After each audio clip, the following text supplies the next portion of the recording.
Bonjour, comment étudier la nature d'un triangle à partir d'un quotient complexe? C'est un incontournable que je vous décortique en détail. On vous donne les affixes de 3 points A, B, C. On vous demande de calculer un quotient afin de déterminer la nature du triangle ABC.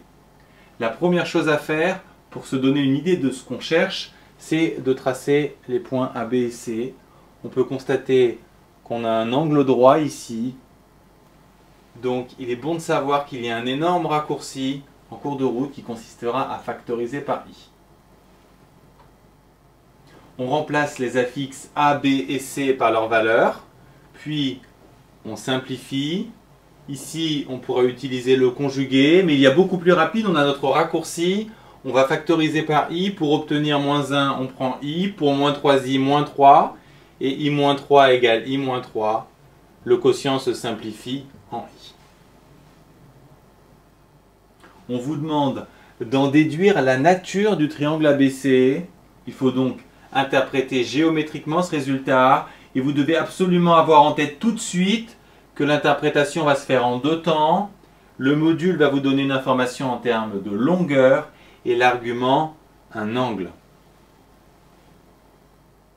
On applique donc ici le module à gauche et à droite.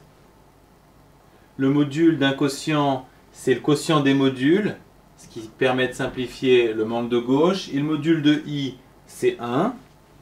Ensuite, on a le module d'une différence en haut, il faut donc reconnaître une longueur, la longueur AB. De même en bas, on a AC. AB sur AC vaut 1, donc AB et AC sont égaux. On a donc un triangle isocèle.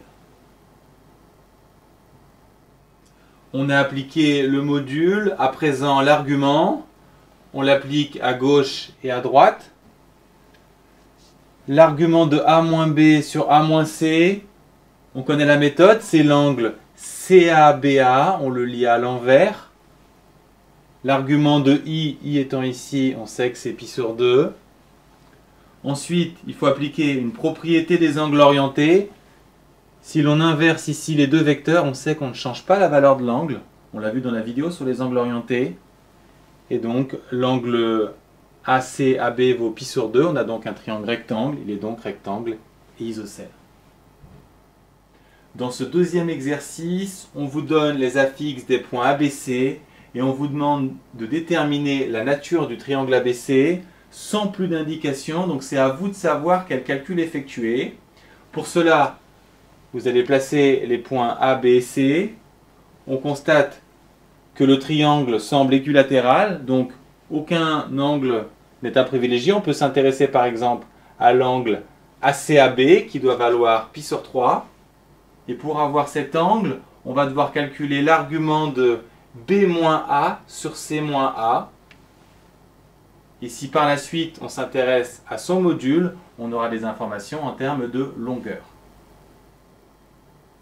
On remplace A, B et C par leurs valeurs, puis on simplifie. Ici, deux possibilités. Soit vous effectuez la division avec le conjugué, puis vous passez en écriture exponentielle. Soit vous passez en écriture exponentielle en haut et en bas, puis vous simplifiez. C'est ce que je vais faire. 2i, c'est 2 pi sur 2. Pour le bas, on calcule son module. Racine de 3 plus 1, racine de 4, donc 2. Le cosinus vaut racine de 3 sur 2. On est de la famille des pi sur 6. Cosinus et sinus sont positifs. Donc l'angle vaut pi sur 6. Le haut vaut 2i pi sur 2. Le bas, 2i pi sur 6. Les deux disparaissent. On rassemble les exponentielles, puis on simplifie en e pi sur 3. On a obtenu le quotient b-a sur c-a qui vaut e pi sur 3. On va appliquer le module, puis l'argument. Le module vaut e pi sur 3. Module d'un quotient, c'est le quotient des modules, on l'a déjà vu. Et le module de e pi sur 3, comme le module de n'importe quel ei alpha, on l'a déjà vu, c'est 1. En haut, on reconnaît une longueur, AB, en bas, AC, donc AB égale AC, et on a à nouveau un triangle isocèle. On applique l'argument à gauche et à droite.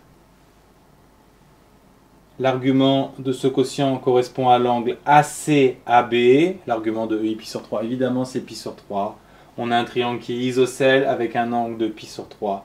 Il est donc automatiquement équilatéral.